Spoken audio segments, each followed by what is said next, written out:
Bonsoir à tous, merci de nous choisir pour vous informer. On vous retrouve justement dans les cadres de cette grande édition d'information. Vous êtes bien sur FM Télévision. Vous pouvez nous regarder sur notre chaîne YouTube. Tapez Fondation Maloa Télévision. On évoquera l'association sécuritaire en RDC avec Jean Miema, notre chroniqueur qui sera des nôtres dans quelques instants sur ce plateau. Mais commençons d'abord par l'actualité. Dans un communiqué publié ce vendredi 21 février 2025, l'Union européenne a convoqué l'ambassadeur du Rwanda auprès de l'Union européenne. Ce communiqué lie cette convocation aux offensives continues des forces rebelles du M23 aidées par l'armée rwandaise sur le sol congolais. Commentaires et précisions avec Gustave Mbianyai. Dans un communiqué publié ce vendredi 21 février 2025 sur le site officiel de cet organisme international, l'Union européenne a convoqué ce vendredi 21 février 2025 l'ambassadeur du Rwanda auprès de l'Union européenne en raison de l'offensive en cours des forces de défense rwandaises RDF et du M23 dans l'est de la République démocratique du Congo. L'Union européenne condamne farouchement dans ce même document cette offensive qui constitue, dit-elle, une violation du cessez-le-feu décidé sous les auspices du processus de Luanda. L'Union européenne regrette ces recours continus à la force contre l'intégrité territoriale de la République démocratique du Congo et appelle le Rwanda à retirer ses troupes du sol congolais. L'Union européenne indique également son plein soutien aux efforts menés par l'Afrique pour parvenir à une résolution pacifique du conflit. Cette convocation de l'Union européenne intervient 24 heures après l'annonce des sanctions économiques du Trésor américain contre deux principales personnalités du M23 et du gouvernement rwandais, instigateurs de cette agression rwandaise dans l'est de la République démocratique du Congo. Il s'agit de l'ex-ministre de la Défense du Rwanda et proche conseiller Kakame, James Kabarebe, et le Congolo-britannique Kanyuka Kingston, porte-parole du M23. Situation sécuritaire en RDC, on en parle dans ce journal. Face à la guerre, la diplomatie est-elle à jour? Tentative de réponse avec notre spécialiste en politique, Jean Miema, avec nous sur ce plateau. Bonsoir et bienvenue. Merci de m'avoir invité, chers camarades. Je rappelle, vous êtes notre chroniqueur maison sur des questions politiques.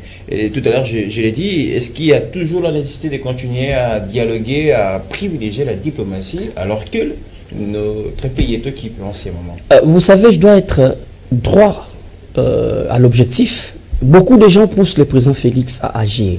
Et l'agir ici, ils s'attendent à une déclaration de la guerre officielle.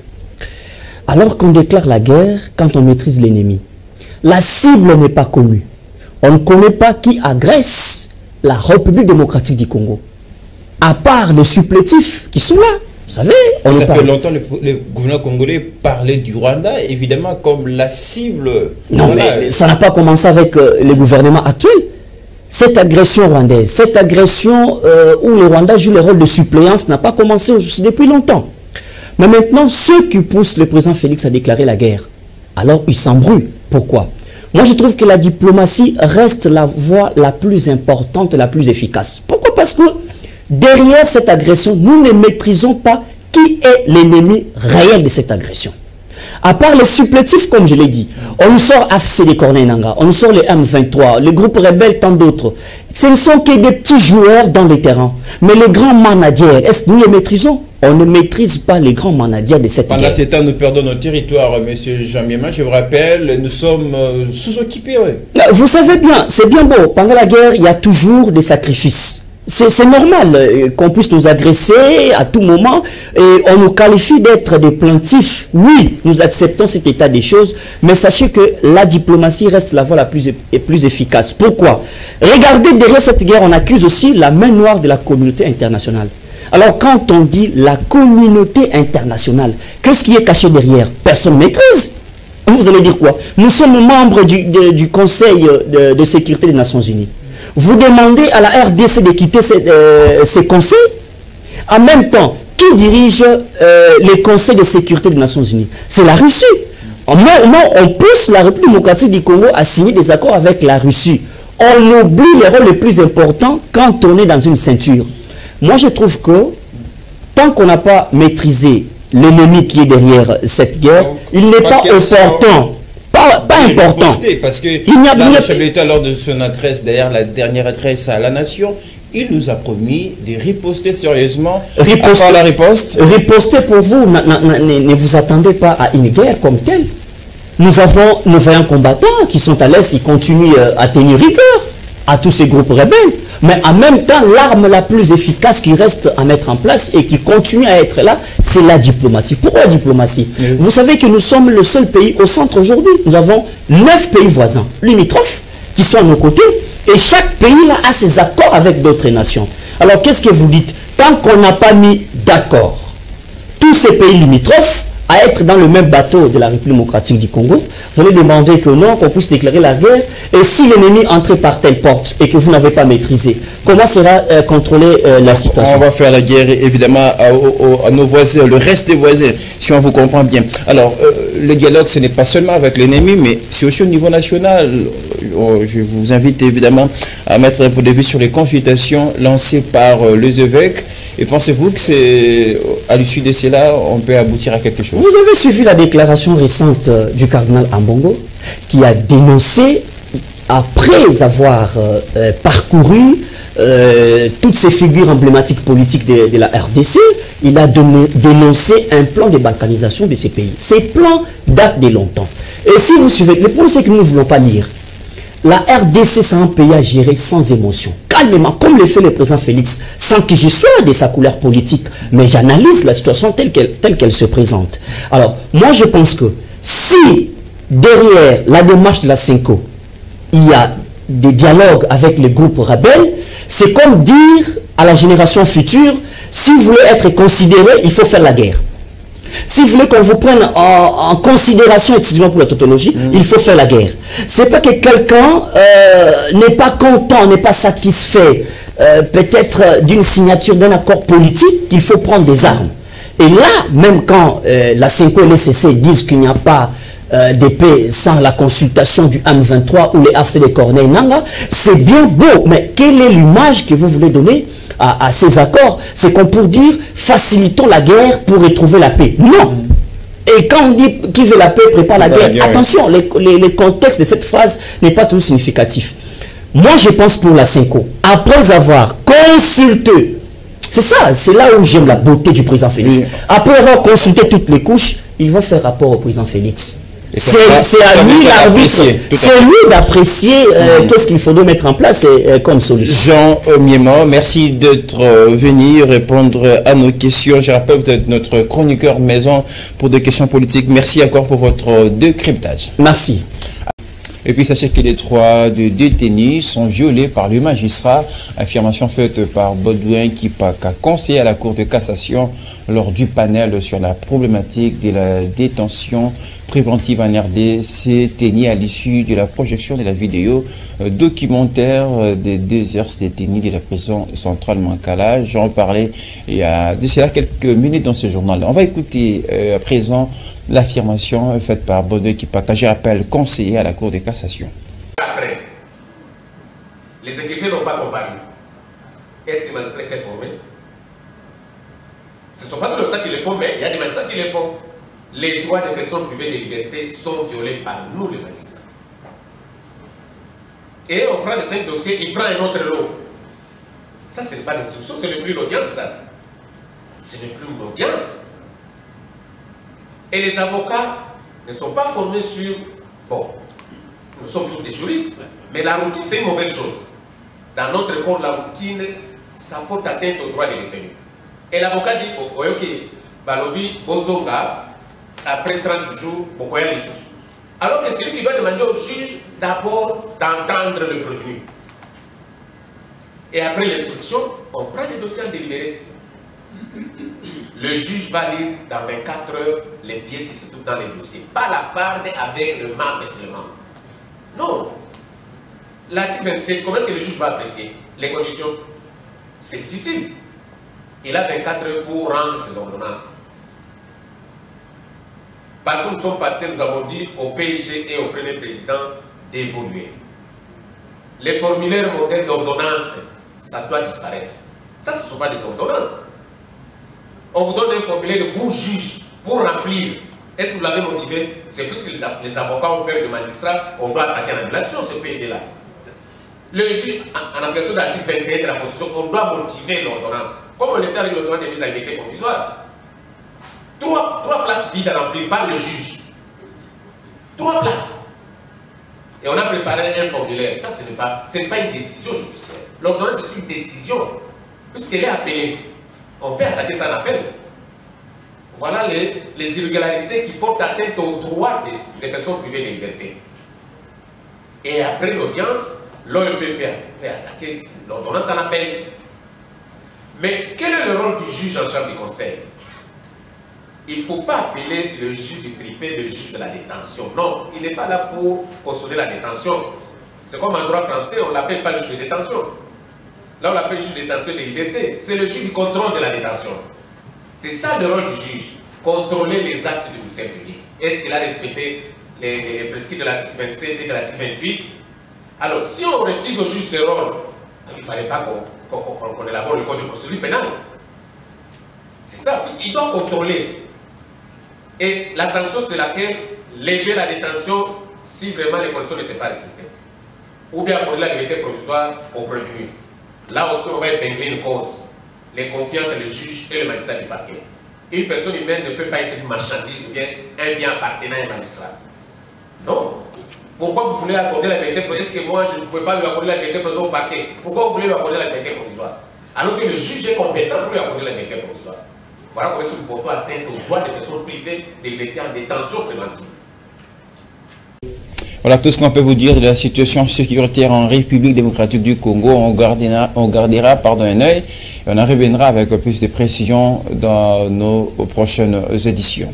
Autre chose dans ce journal, la problématique de la détention préventive en RDC a été évidemment examinée hier au cours de la cérémonie du lancement officiel de la protection de la vidéo documentaire et Kafela qui relate justement les témoignages des ex-détenus de la prison centrale de Makala. Cette activité a été organisée par la Commission nationale des droits de l'homme en partenariat avec l'ONG internationale Avocats sans frontières. C'était à la salle de la conférence de l'hôtel Sultani. Fifi Kalimbe, Thérèse Atibou nous propose ici les reportages. Cette vidéo documentaire Ekafela, lancée officiellement par la CNDH en partenariat avec l'ACEF qui relate les témoignages de 2 ex-détenus de Makala, vise à démontrer les conditions inhumaines que vivent les détenus dans les différentes prisons de la République démocratique du Congo. Et puis ça veut dire que tout le monde pour la vie du monde, pour ce moment, on a la bandit. Na koti, bon pour vivre Makambele, Bula Mbozana Muninga, Muninga Lali Bula Negwe, Bula Musegwe, Azata Koufi, Aslamutema, choc. En croire le président de la CNDH, Paul Sampomokulu, le lancement de cette vidéo consiste à faire un suivi du plaidoyer pour l'amélioration des conditions des détenus en RDC. Les films que nous allons visualiser ne se limitent pas à établir un diagnostic alarmant. Ils proposent sous forme de recommandations des remèdes aux maux dont souffre le système pénitentiaire congolais et pour lesquels un traitement d'urgence s'impose. Des actions de plaidoyer et de sensibilisation auprès de tous les acteurs du secteur de la justice s'avèrent plus qu'indispensables. Je ne saurais vraiment terminer ces mots sans nous rappeler l'importance de cette activité qui rentre dans les cadres des actions de plaidoyer, disais-je, tout en saluant les efforts du gouvernement de la RDC allant à réformer totalement le secteur de justice dans notre pays. Et s'agissant du panel sur la problématique de la détention préventive en République démocratique du Congo, la commissaire nationale de la CNDH, Gisèle Kapinga, est revenue sur les différentes causes de ces fléaux. Les dysfonctionnements de la justice, caractérisés par les recours excessifs à l'emprisonnement. Souvent, les gens sont détenus pour des faits civils qui peuvent être arrangés à l'amiable. Tout en complétant sa prédécesseur sur les causes de la détention préventive, le conseiller Baudouin Kipaka Basimoulou a insisté sur le respect de la procédure judiciaire en matière de la détention préventive. Et le statut de magistrat prévoit des actions disciplinaires contre les juges qui ne respectent pas les délais en toute matière, civile et pénale. Le procureur, il y a une autre disposition qui est soutenue souvent par les magistrats du parquet. Je suis le magistrat du parquet, ce n'est pas que je suis juge, je suis magistrat du siège, ça vient toujours de l'autre côté. Le rôle du juge est de régulariser la détention pour l'avenir. Non, c'est pas ça. Il y a même une soulève d'un PG. C'est pas ça le rôle des juges. Donc, comme vous venez, monsieur le procureur, 50 dossiers, on régularise. Ah, je proroge. Ah bon? Alors, quel est l'importance des articles 27 et 28? Ce n'est pas ça le rôle d'un juge. De régulariser les irrégularités. Là, on est dans un autre monde. Voilà pourquoi j'ai défini le rôle du juge. Il apprécie, dans les 24 heures qu'on lui a donné. Nous, on combat ça, au moins 48 heures, puisqu'il doit lire le dossier. Et sachez par ailleurs que ces assises organisées par la CNDH en partenariat avec la CEF a pour objectif de trouver une solution durable pour améliorer la situation carcérale des détenus caractérisée par la surpopulation dans toutes les prisons de la République démocratique du Congo. Et puis dans le reste de l'actualité, les services nationaux a offert mercredi 19 février 450 bancs pépitres à l'Institut supérieur technique appliqué ISTA à Kinshasa. Ces bancs fabriqués par les ex-Kuluna, aujourd'hui convertis en bâtisseurs de la nation. Il s'agit d'un premier lot sur le 1000 prévu par cette institution de l'enseignement supérieur. On fait le point avec Gustave. 450 bancs pépitres. C'est l'offre du service national à l'Institut supérieur des techniques appliquées ISTA en sigle. C'est un premier lot sur le total de 1000 unités prévues dans le cadre de l'initiative visant à améliorer les infrastructures scolaires. L'événement a eu lieu sous les auspices du lieutenant-général Jean-Pierre Kassongo-Kabwik, les patrons du service national. Il est à noter que ces bancs sont fabriqués par d'anciens délinquants, communément appelés Kuluna, à ces jours transformés en bâtisseurs de la nation. Selon le commandant du service national, ce geste du mercredi 19 février 2025 à l'ISTA s'inscrit dans le cadre de la continuité du programme du gouvernement tel qu'instruit par le président de la République, commandant suprême des FARDC. L'objectif est d'équiper les établissements de l'enseignement supérieur, non seulement de la ville de Kinshasa, mais aussi ceux de province. Les autorités académiques de l'ISTA ont accueilli avec fruit et volupté ces dons et saluent l'implication du président de la République, Son Excellence, M. Félix Antoine Tshisekedi Tshilombo, dans le renforcement du service national. Les responsables de l'ISTA ont profité de l'occasion pour saluer le travail abattu par le service national dans la récupération de jeunes jadis marginalisés, appelés Kuluna, maintenant convertis, devenus bâtisseurs et constructeurs et producteurs.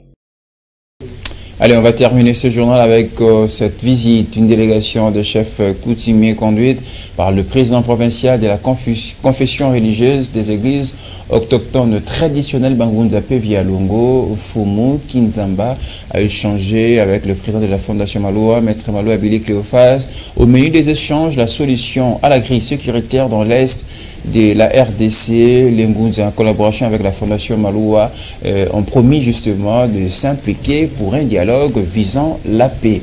Reportage Rite Dunonzé.